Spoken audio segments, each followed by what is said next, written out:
बिस्मिल्लाहिर्रहमानिर्रहीम। रब्बि इश्रह ली सदरी व यस्सिर ली अमरी वहलुल उक़दतम मिन लिसानी यफ़क़हू क़ौली। रब्बि ज़िदनी इल्मा, रब्बि ज़िदनी इल्मा, रब्बि ज़िदनी इल्मा। Math class 9 Punjab text book exercise 1.1 chapter का नेम है मैट्रिसेस एंड डिटरमिनेंट्स। इसके अंदर हमने लास्ट लेक्चर में ऑर्डर और इक्वल मैट्रिक्स के बारे में पढ़ लिया हुआ है। आज एक्सरसाइज 1.1 का क्वेश्चन नंबर 3 है, वो हम सॉल्व करने जा रहे हैं। क्वेश्चन नंबर 3,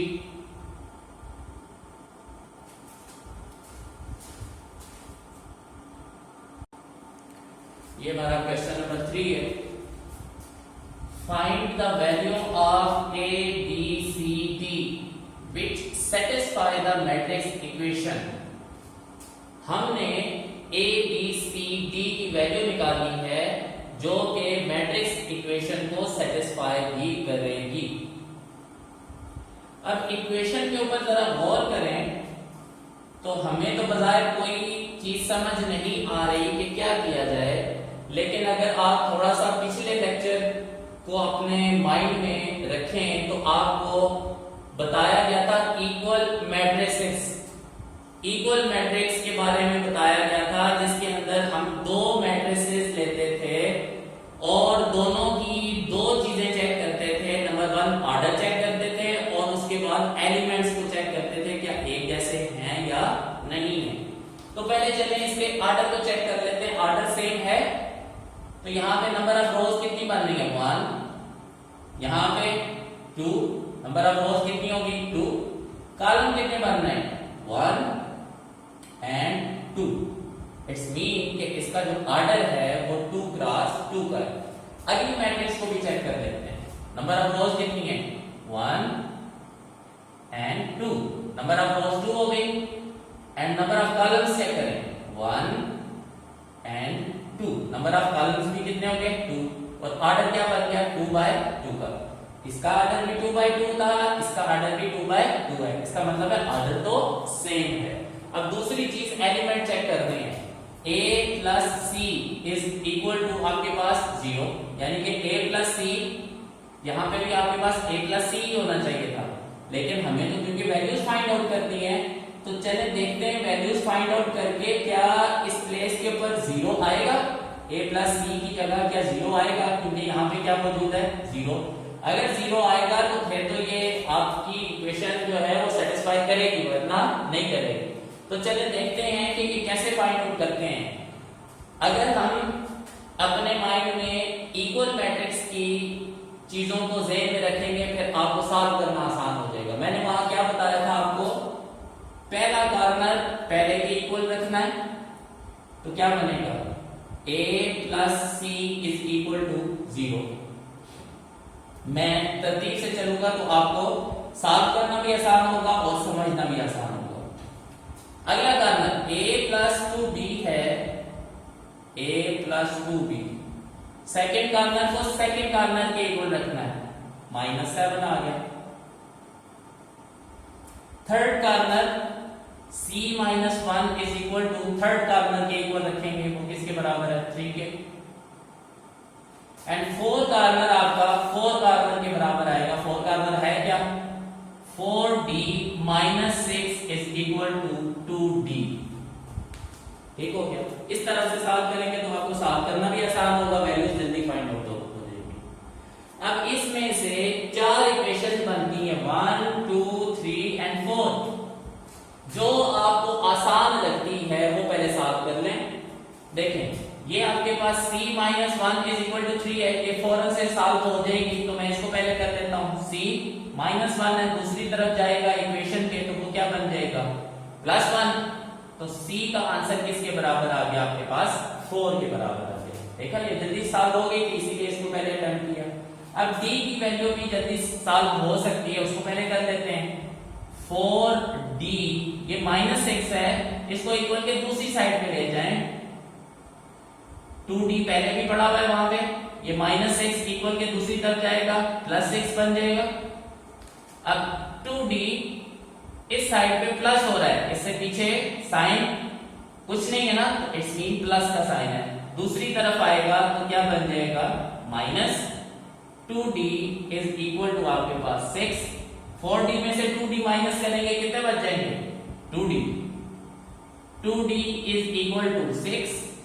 ये 2 d के साथ मल्टीप्लाई हो रहा है, इक्वल की जब दूसरी तरफ आप लेके जाएंगे तो क्या हो जाएगा, डिवाइड हो जाएगा। इसको डिवाइड करें जरा, d इज इक्वल टू आपके पास क्या आ गया, 3 आ गया। आपके पास d का आंसर भी निकल आया और c का आंसर भी निकल आया। मैं इसको ऐसे पॉइंट आउट कर देता हूं।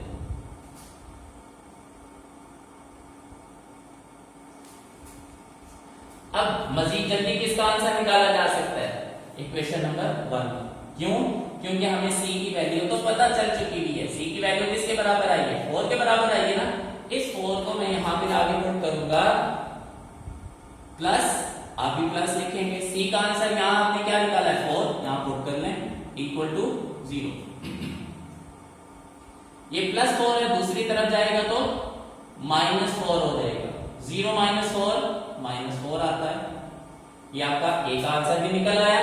अब इस a के आंसर को यहां पे पुट करेंगे तो b का आंसर निकल आएगा। पुट करें जरा, minus 4 plus 2b is equal to minus 7। ये माइनस 4 है, इसको उठा के दूसरी तरफ ले जाए, इक्वल की दूसरी साइड पे, तो वो क्या बन जाएगा, प्लस 4 बन जाएगा। माइनस 7 में से 4 माइनस करेंगे, माइनस और प्लस, प्लस माइनस माइनस। 7 में से 4 माइनस करेंगे 3। साइन बड़ी रकम का बड़ी के साथ क्या है, माइनस है, तो आप भी माइनस लगा देंगे। 2b, अब 2 जो है वो b के साथ मल्टीप्लाई हो रहा है, दूसरी तरफ जाएगा तो क्या बन जाएगा, डिवाइड। आपके पास b का आंसर भी निकल आया। आपने तीनों के आंसर निकाल लिए। अब चेकआउट कर लेते हैं क्या आपकी इक्वेशन सेटिस्फाई होती है या नहीं होती। तो ये आप लोगों ने कॉपी पे यहां तक करना है, सेटिस्फाई इक्वेशन वैसे चेक करने लगे। a का आंसर क्या निकला, ये देखें, a प्लस c लिखा हुआ है ना, तो a का आंसर क्या निकला है, -4। आगे प्लस है, आप भी प्लस कर लें। c का आंसर क्या निकाला था आपने, 4 निकाला था, वो रख लिया।